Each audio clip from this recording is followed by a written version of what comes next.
Hello বন্ধুরা, আজকে আমরা কথা বলবো পৃথিবীর সবথেকে বড় সাপ সম্পর্কে, যেটিকে বলা হয় টাইটানোবোমা। আদিম যুগে পৃথিবীতে অনেক ভয়ঙ্কর পশু পাখির বসবাস ছিল এবং তাদের ভিতর অন্যতম ছিল টাইটানোবোমা।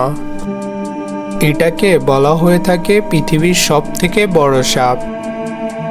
2009 সালে কলম্বিয়াতে এটির ফসিল আবিষ্কারের মাধ্যমে জানা যায় এটি পৃথিবীর সবথেকে বড় সাপ। ধারণা করা হয় দক্ষিণ আমেরিকার রেঞ্জ ফরেস্টে এটি বসবাস করত। এই সাপটির জীবনের বেশিরভাগ তারা পানিতেই কাটিয়ে দিত। 50 ফুট লম্বা এবং 2500 পাউন্ড ওজনের এই সাপটি একটি অ্যানাকোন্ডার থেকেও 4 গুণ বেশি শক্তিশালী ছিল। এই সাপটি একটি আস্ত কুমিরও গিলে নিতে পারত এবং এটি শিকার করার পদ্ধতিটাও ছিল ভিন্ন। এটি অ্যানাকোন্ডার মতো পেঁচিয়ে শিকার করত না।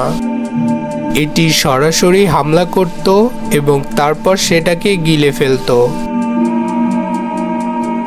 এবং বিজ্ঞানীদের গবেষণার মাধ্যমে জানা যায় ধীরে ধীরে পৃথিবীর তাপমাত্রা বৃদ্ধি হতে থাকে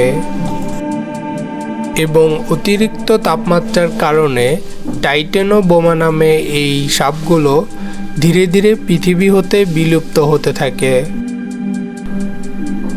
আজ তাহলে এই পর্যন্তই। ভিডিওটিকে ভালো লাগলে একটি লাইক করবেন এবং কমেন্ট করে আপনাদের মতামত জানাবেন। দেখা হবে পরের বার অন্য কোনো নতুন ভিডিওতে।